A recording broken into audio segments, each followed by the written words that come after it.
જય શ્રી રામ. હું હિન્દુ સંદીપ પટેલ. આપણે આ સનાતન નવરાત્રિ 2025 મોરબીમાં સૌ પ્રથમવાર થઈ રહી છે. તો આપણે આની વિશેષતા જોવા જઈએ તો આગળથી આપણે શિવાજીના સ્ટેચ્યુથી લઈને આખો આપણે માહોલ ગ્રાઉન્ડનો પ્લસ આપણે એન્ટ્રીનો આ બધો માહોલ આખો આપણે ભગવા રીતે કર્યો છે.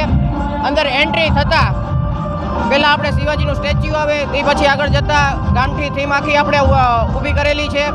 અને ગ્રાઉન્ડમાં નાના બાળકો માટે આપણે રમવાના રમકડા, ઝૂલા, હિંચકા આ બધું રાખેલું છે.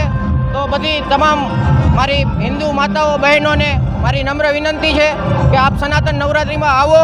બહાર બીજી બધી નવરાત્રિમાં જે આ હિન્દી સોંગો વગાડવામાં આવે છે એવી નવરાત્રિઓમાં તમે જવાનું ટાળો અને આપણી આ હિન્દુ નવરાત્રિમાં આવવાનું વધારે રાખશું. જય શ્રી રામ.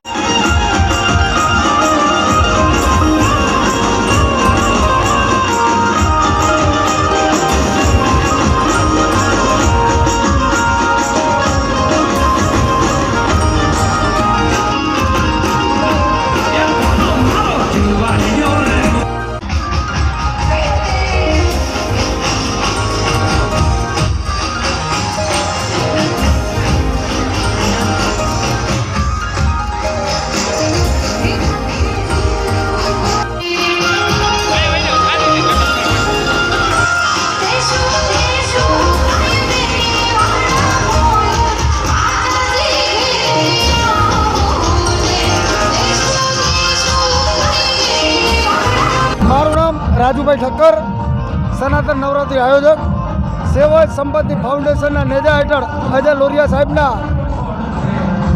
લોરિયા સાહેબના નેતૃત્વમાં સનાતન નવરાત્રિ 2025 અમારી નવરાત્રિની અંદર એક વિશેષતા છે કે only for Hindu, no Tilak, no entry. અને અમારી નવરાત્રિમાં ખાલી માની આરાધના જ કરવાની છે.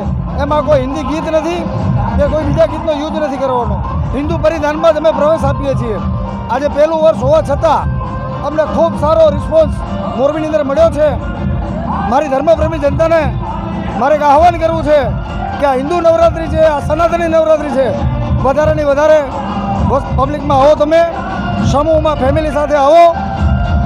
અહીં કોઈ વિધર્મીને એન્ટ્રી નથી, કોઈ વિધર્મી આવશે નહીં. ખુલ્લા મનથી માની આરાધના કરો.